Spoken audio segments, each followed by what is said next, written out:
light it. Okay. And this is always a little bit awkward, this mechanism. You can pull it from this to open it.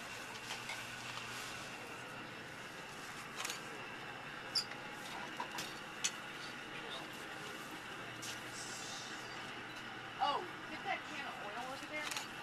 Spray bottle. Sarah, you spray it, Sarah. Spray. This spray, yeah. Stand back though. More. Oh, that's cool. Really gets cooler. Just wait. Tell me when you want paper.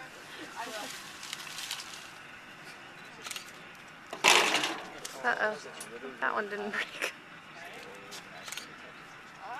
Let's have some paper.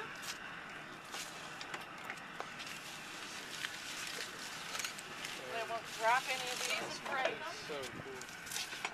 That is awesome. See that?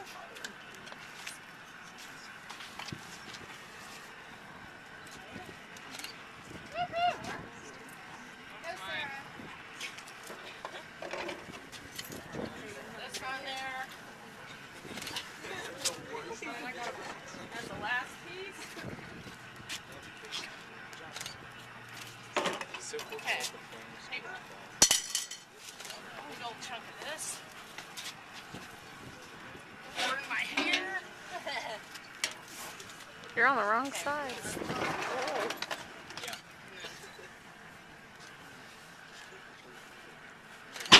Whoa.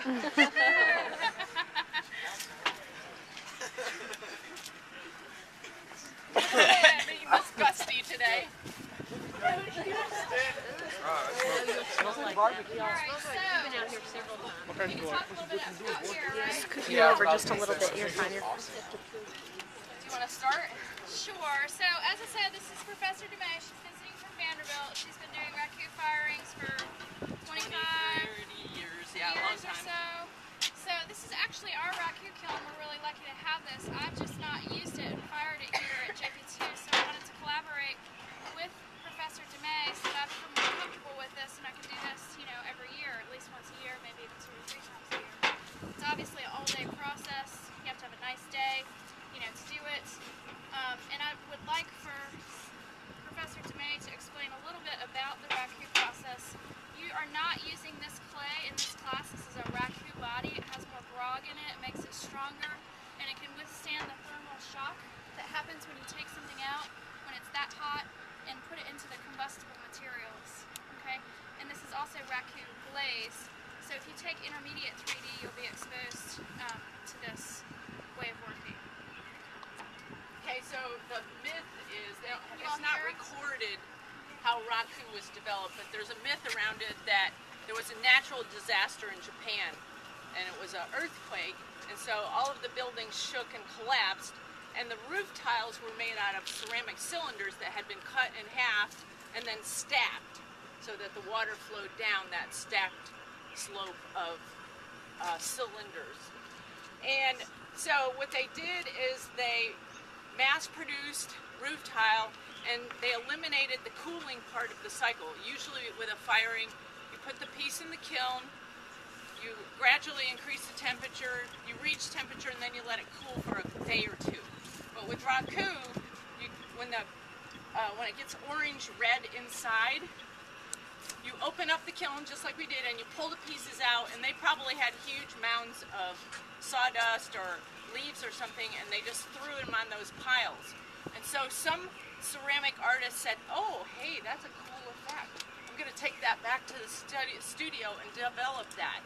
And so then the tea masters who were developing the Buddhist ceremony of drinking tea scoured the countryside for unique wares for the tea ceremony. They didn't like the brightly colored, glossy, colorful, elegant ware. They were looking for something that had the properties of wabi and sabi. Humble, imperfect, natural, fit into the natural environment. So they saw the Raku wares and they thought it was perfect for the tea ceremony. So the tradition continued through generations.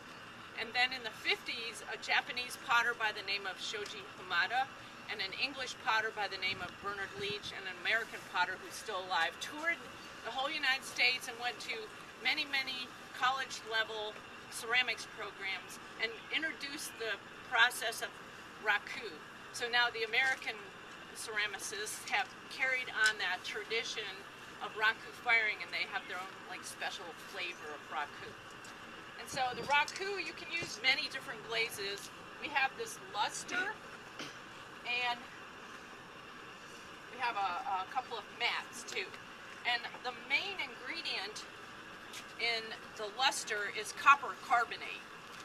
And of course, glaze is like a glass. And it's been applied as a powder, and it's been suspended in water, and you brush it on as like a paint. And the water evaporates off, and the powder's just sitting on the surface.